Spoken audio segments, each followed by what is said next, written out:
শর্টসে স্বাগত জানিয়ে আজকে একটা ভিডিও শুরু করছি। আজকে আমি একটা স্টিকার বানাবো, তো চলো ইটস রেডি উইথ মি। আমি একটা স্মাইলি বানাবো, তার জন্য আমি একটা গোল কেটে নিচ্ছি 1 মিনিট দ্বারা। সার্কেল কাটার পর আমি কিছু মুখ টুক এঁকে নিই। করে নেবার পরে আমি একটা ন্যানো টেপ দিয়ে এটার ওপরে স্টিক করে দিই। তো আমি ন্যানো টেপ দিয়ে এটা করে দিয়েছি। এবার বাটার পেপারের ওপরে ন্যানো টেপ দিয়ে আমি আটকে দেবো। ন্যানো টেপ দিয়ে আটকে নেবার পরে এটা ন্যানো টেপের ওপর দিয়ে গোল করে কেটে নেব। আমার স্টিকার হয়ে গেছে।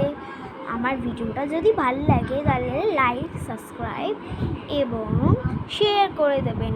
এটা আমি খুলে দেখাচ্ছি, যদি না বিশ্বাস হয়। দেখুন, লেগে গেল না, সুন্দর। তো আজকের ভিডিওটার জন্যে লাইক সাবস্ক্রাইব তো হয় না,